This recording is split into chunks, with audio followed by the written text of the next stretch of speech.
தகுந்த சம்பளத்தோடு வேலை கிடைக்கும். அதனால் இந்த ஆண்டு குருவின் வலுவான சஞ்சாரம் அது பணப்பற்றாக்குறை அகலும், வருமானம் சீராக இருக்கும், கடன்களை எல்லாம் அழிச்சிருவீங்க, பணவரவு திருப்தியாக இருக்கும். அதே போல் குடும்பத்திலேயும் நிதி நிலைமை பணம் இல்லாமல் மதிக்காமல் இருந்தால் இப்போல்லாம் சரியாயிடும். அதே போல் ஆண்டின் தொடக்கத்தில் ராசிக்குள் ராகுவும் 7ல் கேதுவும் அனாவசியமான செலவுகளையும் வரத்தான் செய்யும். அதே அடுத்தடுத்து சுப நிகழ்ச்சிகள் ஒன்றன் பின் ஒன்றாக வரத்தான் செய்யும். விரயங்கள் வரும். கணவன் மனைவி உறவு நன்றாக இருக்கும். திருமண தடை நீங்கி சுபமாக இருக்கும்.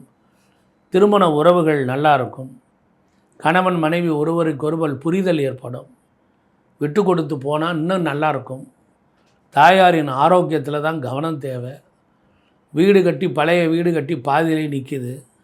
ஒரே நேரம் வீடையும் கட்டிட்டு வண்டி வாகனத்தையும் மாற்றிக்கிட்டு நீங்கள் கொஞ்சம் ராகு உட்காந்து ஆசையை தூண்டி தேரை இழுத்து தெருவில் விட்டுட்டான். அதனால் செரிமான கோளாறு, அலர்ஜி, தொற்று போன்ற நோய்கள் வளரும். நேரம் தவறி கண்ட நேரத்தை ஊரை சுற்றிட்டு வந்து 12 மணிக்கு சாப்பிட்றீங்க.